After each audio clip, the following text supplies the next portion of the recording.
প্রিয় সপ্তম শ্রেণীর শিক্ষার্থীবৃন্দ, আশা করি তোমরা সবাই ভালো আছো। ভালো থাকো, সুন্দর থাকো এই কামনা করি। বন্ধুরা, তোমরা জানো দীর্ঘদিন যাবৎ স্কুল বন্ধ রয়েছে, শ্রেণী কার্যক্রম বন্ধ রয়েছে, কিন্তু অনলাইন ক্লাসের জন্য সরকার আমাদেরকে নির্দেশ দিয়েছেন। তারই পরিপ্রেক্ষিতে এর আয়োজন। বন্ধুরা, আমি বাবু দেবতী দেবনাথ, সহকারী প্রধান শিক্ষক, বিলাসপুর আবদুল উচ্চ বিদ্যালয়ের পক্ষ থেকে তোমাদের অভিনন্দন শুভেচ্ছা জানাচ্ছি। বন্ধুরা, কেমন আছো? আশা করি তোমরা সবাই ভালো আছো। ভালো থাকো, সুন্দর থাকো এই কামনা করি। আজ আমরা সপ্তম শ্রেণীর বিজ্ঞান বিষয়ে দ্বিতীয় অধ্যায় থেকে কিছু আলোচনা করব। তোমরা তোমাদের বিজ্ঞান বইখানা সামনে নিয়ে বসো, আমার কথাগুলো ভালোভাবে খেয়াল করো এবং তোমরা মনোযোগ সহকারে ক্লাসটি পর্যবেক্ষণ করো। বন্ধুরা, তোমরা কি জানো আমাদের যে দেহটা এটি কী দ্বারা গঠিত? জানো না? আমি বলে দিচ্ছি। এটা হচ্ছে বিভিন্ন ধরনের অসংখ্য কোটি কোটি লক্ষ লক্ষ কোষ দ্বারা গঠিত। একটি বিল্ডিং বা দেয়াল যেমন লক্ষ লক্ষ ইট দ্বারা গঠিত, ঠিক তেমনি আমাদের দেহটাও এই বিভিন্ন রকমের লক্ষ লক্ষ কোটি কোটি কোষ দ্বারা গঠিত। তবে সব ধরনের কোষের গঠনই একরকম হয় না। এক এক অঙ্গের কোষের গঠন এক এক রকম, তাদের কার্যপ্রণালীও এক এক রকম। যাই হোক বন্ধুরা, তোমরা বুঝতে পারছো আমি আজকে কোষটি আলোচনা করব। তার আগে জেনে নেই এই পাঠ শেষে আমরা কী শিখতে পারবো। বন্ধুরা, এই পাঠ শেষে আমরা শিখতে পারবো কোষ কী বা কোষ কাকে বলে, তবে কোষের প্রকারভেদ কী কীভাবে কোষের প্রকারভেদ বা বিভিন্ন শ্রেণী বিভাগ বিভক্ত করা হয়েছে। আর জানতে পারবো আমরা যে উদ্ভিদের প্রাণী কোষের বিভিন্ন অঙ্গাণু সম্বন্ধে ধারণা লাভ করতে পারবো এবং উদ্ভিদ এবং প্রাণী কোষের গঠন আমরা বিভিন্ন অঙ্গাণুর গঠন আমরা জানতে পারবো এবং শেষে উদ্ভিদ এবং প্রাণী কোষের আমরা তুলনামূলক চিত্রটা বুঝতে পারব। যাই হোক, আমি একে শুরু করছি। প্রথমে আমি যাব কোষ কী। বন্ধুরা, তোমরা সবাই খেয়াল করো, বইটাকে সামনে নিয়ে বসো। কোষ কী দেখো, কোষ বা ইংরেজিতে বলে সেল, ইংরেজিতে কোষকে বলে সেল। তাহলে জীবদেহের গঠন ও কার্যকরী এককে কোষ বলে। আমি কী বলছি? জীবদেহের গঠন ও কার্যকরী এককে কোষ বলে। আমি আগে বলেছিলাম যে আমাদের জীবদেহটা, জীব বলতে এখন উদ্ভিদ এবং প্রাণী থেকে বোঝানো হয়েছে। আমরা তো প্রাণী, আমাদের আসলে ছোটো পিপিলি থেকে শুরু করে হাতি পর্যন্ত স্থলভাগে সবাই হচ্ছে প্রাণী, আর জলভাগে ছোটো একটা মাছ থেকে শুরু করে বিশাল তিমি পর্যন্ত সবাই হচ্ছে প্রাণী অন্তর্ভুক্ত। আর উদ্ভিদের ক্ষেত্রে আমরা একটা শুধু ঘাস থেকে শুরু দুর্বা ঘাস বা শুধু ঘাস থেকে বিশাল বটগাছ পর্যন্ত সবই হচ্ছে উদ্ভিদ। তাহলে উদ্ভিদ এবং প্রাণী নিয়ে আমাদের এই জীবজগৎ গঠিত। তাহলে জীবজগতের মধ্যে বিভিন্ন উদ্ভিদ এবং প্রাণী রয়েছে। এই জীবদেহে বিভিন্ন ধরনের কোষ রয়েছে, তোমরা বুঝতে পারছো? তাহলে উদ্ভিদ এবং প্রাণী দেহের উপর ভিত্তি করে কোষকে দুই ভাগে ভাগ করা হয়েছে। প্রথম হচ্ছে উদ্ভিদ কোষ এবং প্রাণী কোষ। অর্থাৎ যে সমস্ত কোষ উদ্ভিদ দেহে পাওয়া যায় তাদেরকে বলা হয় উদ্ভিদ কোষ, এবং যে সমস্ত কোষ প্রাণী দেহে পাওয়া যায় তাদেরকে বলা হয় প্রাণী কোষ। বন্ধুরা, আরও জীববিজ্ঞানের বিভিন্ন বিভাগে ভাগ করেছেন। দেহ কোষ, জনন কোষ। যে সমস্ত কোষ আমাদের দেহ কাজ পরিচালনা করে, দেহকে গঠন দান করে, তাদেরকে বলবো আমরা দেহ কোষ। আর যে সমস্ত কোষ আমাদের জননীঙ্গ তৈরি করে এবং জননঙ্গে ডিম্বাণু এবং শুক্রাণু উৎপন্ন করে, তাদের বলবো আমরা জনন কোষ। আরেকটি ভাগ রয়েছে আদি কোষ ও প্রকৃত কোষ। আদি কোষ কি? যে সমস্ত কোষে সুগঠিত নিউক্লিয়াস নেই, বিভিন্ন অঙ্গাণুগুলো যথাযথভাবে নেই, তাদের বলবো আমরা আদি কোষ। বিভিন্ন ব্যাকটেরিয়া, ভাইরাস, ছত্রাক, নিম্নশ্রেণীর উদ্ভিদ এগুলো দেখা যায়।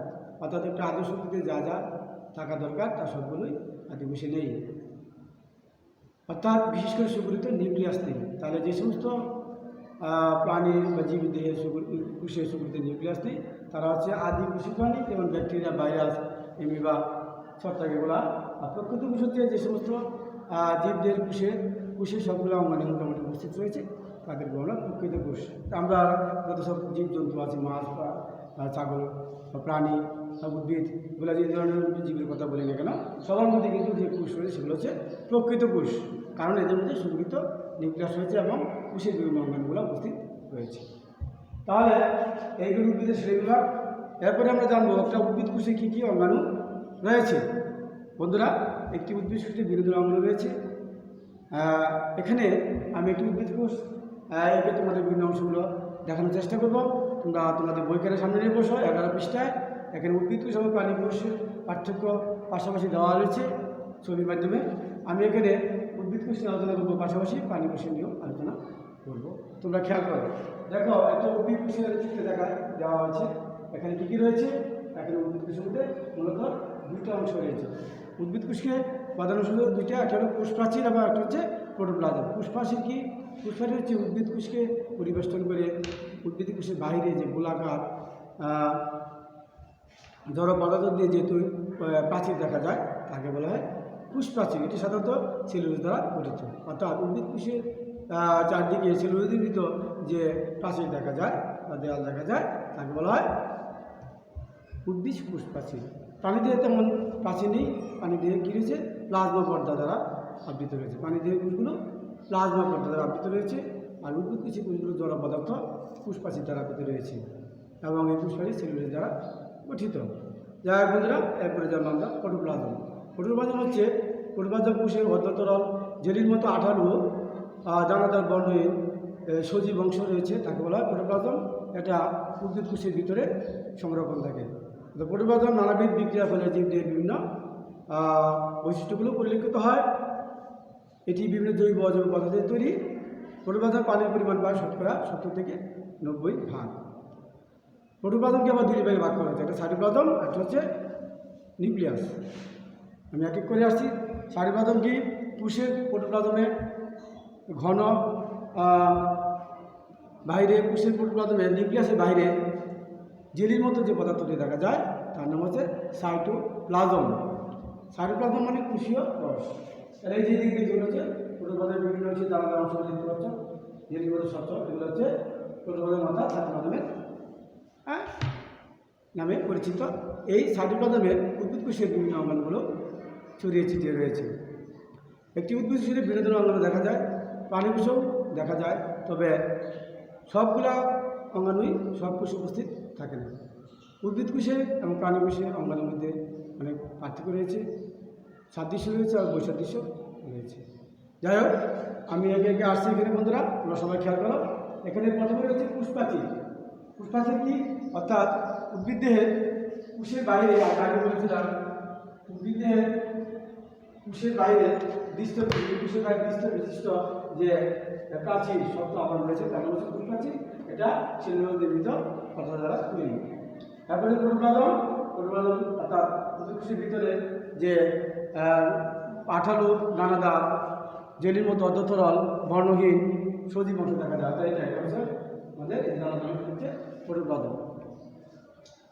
এরপরে রয়েছে এই প্রোটোপ্লাজমের মধ্যে বিভিন্ন কোষীয় অঙ্গাণুগুলো রয়েছে। এবং এই অঙ্গাণুগুলো হচ্ছে সাইটোপ্লাজম, কোষগহ্বর, এন্ডোপ্লাজমিক জালিকা, গলজি বস্তু, নিউক্লিয়াস, প্লাস্টিক ইত্যাদি। তাহলে এই প্রোটোপ্লাজমের মধ্যে অপেক্ষিত ঘন জেলির মতো যে পদার্থের কাছাকাছি নিউক্লিয়াসের মধ্যে কাছাকাছি ঘন পদার্থ রয়েছে সাইটোপ্লাজম। সাইটের মধ্যে রয়েছে এই অঙ্গাণুগুলো, আমি যেগুলোর নাম বললাম, কোষ প্রাচীর, প্রোটোপ্লাজম, কোষগহ্বর, এন্ডোপ্লাজমিক জালিকা, গলজি বস্তু, নিউক্লিয়াস, প্লাস্টিক এগুলো রয়েছে। আমি একে একে আসছি। প্রথম হচ্ছে আমাদের কোষ প্রাচীর কথা বললাম, প্রোটোপ্লাজমের কথা বলে আগে রয়েছে কোষগহ্বর।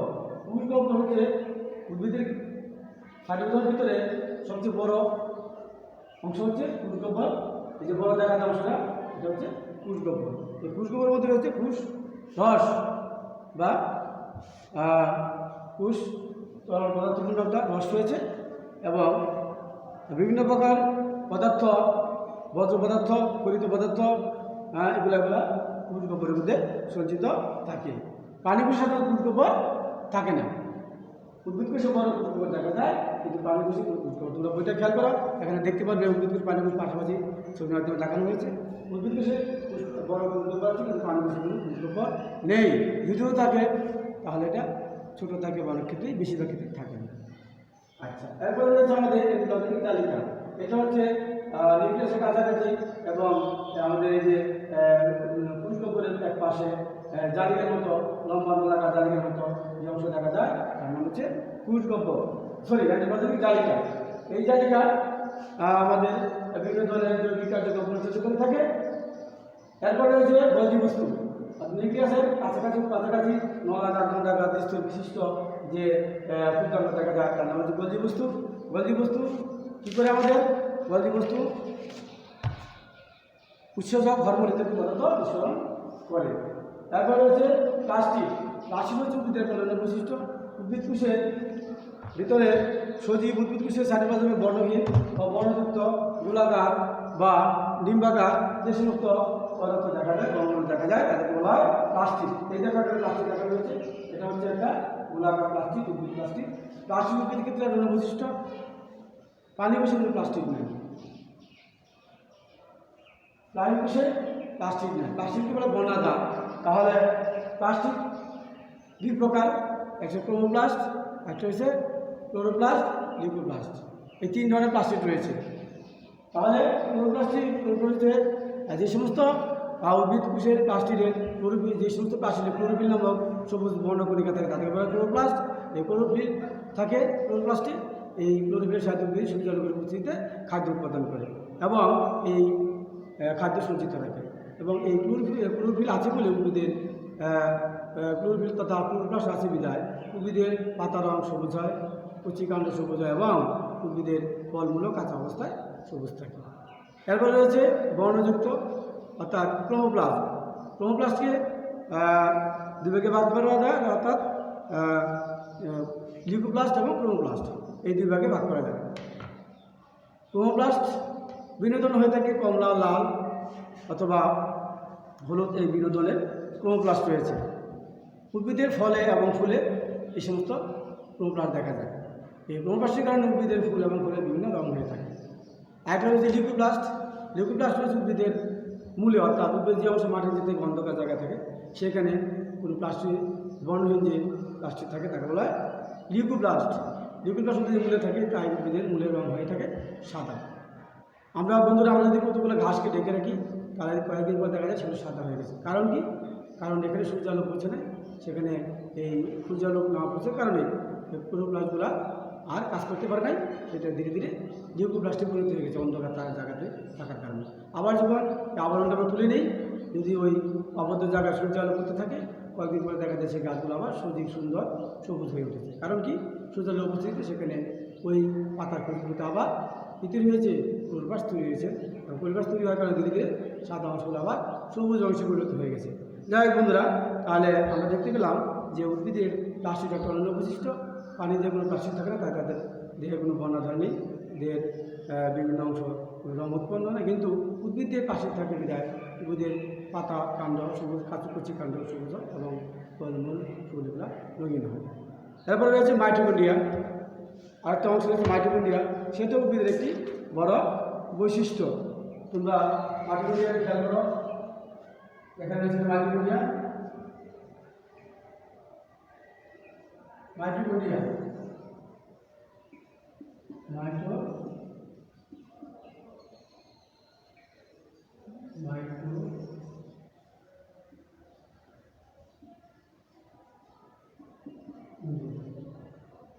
মাইটোকন্ড্রিয়া এটাও একটা উদ্ভিদ এবং প্রাণী কোষ বই রয়েছে। এটা একটা অনন্য বৈশিষ্ট্য উদ্ভিদের। মাইটোকন্ড্রিয়া হচ্ছে বিশিষ্ট একটা পদার্থ। এটার বাইরের অংশটা মসৃণ, অর্থাৎ পিচ্ছিল মসৃণ, ভিতরের অংশটা খাস কানু। এই খাস কানু অংশগুলো হয় কৃষ্টি। সজীব উদ্ভিদের পানি বসে চারিপাশে বিকৃত ছড়িয়ে ছিটিয়ে ছোটো ছোটো নলাকার দণ্ডাকার যে অঙ্গগুলো দেখা যায় তার নাম হচ্ছে মাইটোকন্ড্রিয়া। এই মাইটোকন্ড্রিয়ায় উদ্ভিদের বিভিন্ন ধরনের বিপাকীয় তরল পদার্থগুলো সেখানে গিয়ে আবার পুনরায় বিপাকের মাধ্যমে শক্তি তাপ উৎপন্ন করে। তাহলে এবং উদ্ভিদের প্রাণী খেতে তাদেরকে চলাচলে সহায়তা করে। তাহলে এই মাইটোকন্ড্রিয়া হচ্ছে কোষের পাওয়ার হাউস, অর্থাৎ শক্তিগড়। কেন পাওয়ার হাউস বলা হয়? উদ্ভিদের যাবতীয় উদ্ভিদ কোষের বা প্রাণী কোষের যাবতীয় জৈবিক কার্যকলাপ পরিচালনার জন্য যে শক্তির প্রয়োজন তার সম্পূর্ণ উৎপাদন করে এই মাইটোকন্ড্রিয়া। তাই মাইটোকন্ড্রিয়া বলা হয় পাওয়ার হাউস। তাই মাইটোকন্ড্রিয়া উদ্ভিদ এবং প্রাণীদের অনন্য বৈশিষ্ট্য। উদ্ভিদেও পাওয়া যায়, প্রাণীদেও পাওয়া যায়। তারপরে রয়েছে সেন্ট্রিওল। প্রাণী কোষের নিউক্লিয়াসের কাছে দুটি ফাঁপা নলা দণ্ডাকার অঙ্গ দেখা যায়, তাদেরকে বলা হয় সেন্ট্রিওল। সাধারণত এটি দানাবিহীন সাইটোপ্লাজম দ্বারাবৃত থাকে। উদ্ভিদ কোষে সেন্ট্রিওল সাধারণত থাকে না, প্রাণী কোষে সেন্ট্রিওল দেখা যায়। এরপরে রয়েছে আমাদের রয়েছে নিউক্লিয়াস। নিউক্লিয়াস উদ্ভিদ কোষে পাওয়া যায়, প্রাণী কোষে। নিউক্লিয়াস উদ্ভিদ ক্ষেত্রে ছোটো আকারে থাকে এবং কোষের এক পাশে অবস্থান করে, আর পানি দিয়ে নিউক্লিয়াসে সাধারণত কোষের মাঝামাঝি বরাবর অবস্থান করে এবং বড় আকারে অবস্থান করে। এই নিউক্লিয়াসের আবার রয়েছে 4টি অংশ। নিউক্লিয়াসের বাইরে যে গোলাকার পর্দা কার অংশ দেখা যায়, অর্থাৎ যে পর্দা ছিদ্রযুক্ত পর্দা নিউক্লিয়াসটিকে ঘিরে রাখে তাকে বলা হয় নিউক্লিয় পর্দা। নিউক্লিয় পর্দার মাঝে ছিদ্র রয়েছে, এই ছিদ্রের মাধ্যমে নিউক্লিয়াসের বিভিন্ন বস্তু এবং চারটি বিভিন্ন বস্তুর মধ্যে বিভিন্ন ধরনের জৈব পদার্থ আদান প্রদান হয়ে থাকে। তারপরে রয়েছে নিউক্লিয় প্লাজম, অর্থাৎ নিউক্লিয়াসের মধ্যে যে ঘন তরল স্বচ্ছ পদার্থ পদার্থ রয়েছে, ঘন তরল স্বচ্ছ রয়েছে পদার্থ রয়েছে, তাদেরকে বলা হয় নিউক্লিয় প্লাজম। এটি নিউক্লিয়াস ক্রোমোজোমের মাধ্যমে ধারক হিসেবে কাজ করে। বন্ধুরা, এরপরে রয়েছে আমাদের নিউক্লিওলাস। উদ্ভিদ কোষের নিউক্লিয়াসের এক পাশে গোলাকার উজ্জ্বল অপেক্ষিত ঘন বস্তুটি হচ্ছে নিউক্লিওলাস।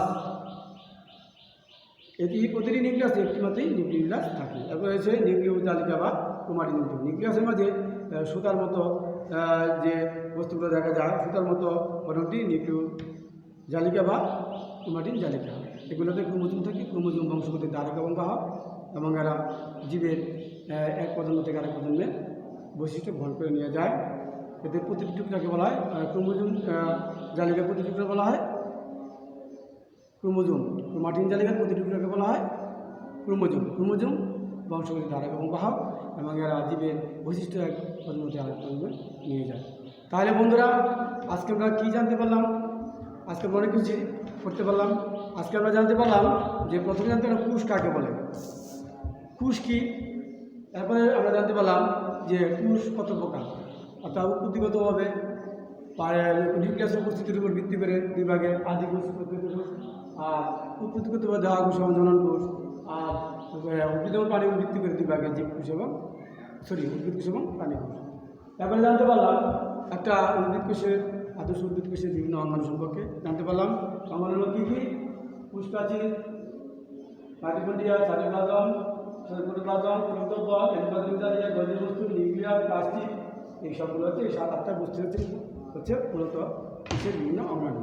তারপরে আমরা জানতে পারলাম যে বিভিন্ন কোষের উদ্ভিদ এবং প্রাণী কোষের মধ্যে পার্থক্য কী কী পার্থক্য জানতে পারলাম আমার বন্ধুরা। জানতে পারলাম যে উদ্ভিদ কোষে কোষ প্রাচীর থাকে, কিন্তু প্রাণী কোষে কোষ প্রাচীর থাকে না, তার পরিবর্তে প্লাজমা পর্দা থাকে। 2 নম্বর জানতে পারলাম উদ্ভিদ কোষে প্লাস্টিক থাকে, প্রাণী কোষে প্লাস্টিক থাকে না। উদ্ভিদ কোষে সেন্ট্রিওল থাকে না, কিন্তু প্রাণী কোষে সেন্ট্রিওল থাকে। উদ্ভিদ কোষে কোষকপটি অপেক্ষিত বড় এবং মাঝে অবস্থান করে, প্রাণী কোষে কোষকপটি থাকে না বললেই চলে। কিছু কিছু উদ্ভিদে প্রাণী কোষ থাকলেও তারা এক পাশে অবস্থান করে। এবং আর জানতে পারলাম কোষের যে কাজ, কোষ কী করে। কোষ আমাদের দেহের পরিচালনার জন্য দেহ প্রস্তুত তৈরি করে। আমরা যে মায়ের গর্ভের থেকে বেরিয়েছিলাম বিদ্যুৎ থেকে সিন্দুর আকারে, সেই ছোটোতে বড় হয়ে যাওয়ার পেছনে কিন্তু কোষ বিভাজন রয়েছে। কোষ যদি দেহে বিভাজিত না হতো তাহলে আমাদের ছোটো দেহটা বৃদ্ধি পেত না, এবং কোষের মাধ্যমে আমাদের দেহের জননাঙ্গ তৈরি হয়। জননাঙ্গ তৈরি যদি না হতো তাহলে আমরা প্রজনন করতে পারতাম না, আমাদের বংশধর রেখে যেতে পারতাম না। তাই বন্ধুরা, আশা করি ক্লাসটা তোমাদের কাছে ভালো লেগেছে। তোমরা ভালো থাকো, সুস্থ থাকো, মানুষের সাথে লেখাপড়া করবে, করোনা থেকে দূরে থাকবে এবং স্বাস্থ্যবিধি মেনে চলবে। এবং তোমরা আগামী ক্লাসে আবার এমনি যাতে আমরা তোমাদের সাথে দেখা হতে পারি। তোমরা সবাই সুন্দর থাকো, ভালো থাকো, এই কামনা করছি। আর বেশি কিছু বলবো না, তোমাদের মাছ থেকে আজ আমি বিদায় দিতে যাচ্ছি। তার আগে আমাদের বাড়ির কাজটা লিখে দাও বন্ধুরা। তোমরা একটা বাড়ির কাজ লিখে দাও। বাড়ির কাজটা হচ্ছে উদ্ভিদ এবং প্রাণী কোষে 5টি বৈশিষ্ট্য বাড়ির কাজ।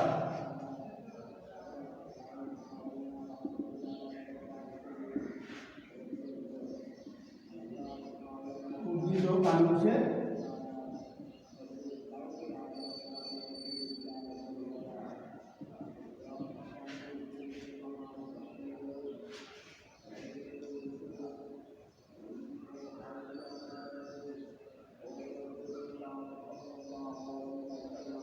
উদ্ভিদ পারিপার্শ্বিক পাঠ্যসমূহ উল্লেখ করো। উদ্ভিদ পারিপার্শ্বিক পাঠ্যসমূহ উল্লেখ করো। যে আমি পাঠ্যকতা বলেছি তুমি সেগুলো এক থেকে লিখে দিয়ে আসবে। এবং আরেকটা কাজ দিয়ে দিচ্ছি, একটা উদ্ভিদ কোষকে একটি উদ্ভিদ কোষের বিভিন্ন চিত্র অঙ্কন করো। তাহলে হচ্ছে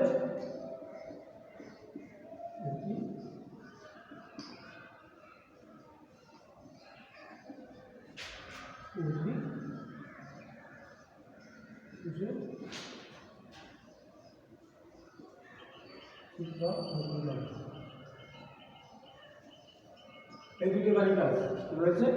উদ্ভিদের পারিপার্শ্বিক পাঠ্যসমূহ উল্লেখ করো, যে 4-5টি পাঠ্য বলেছি। আর এই উদ্ভিদ পারিপার্শ্বিক একটি উদ্ভিদ কোষের চিত্র অঙ্কন করো, আমি বিভিন্ন চিহ্নিত করো, যদি চিত্র অঙ্কন করো এবং এর বিভিন্ন অংশ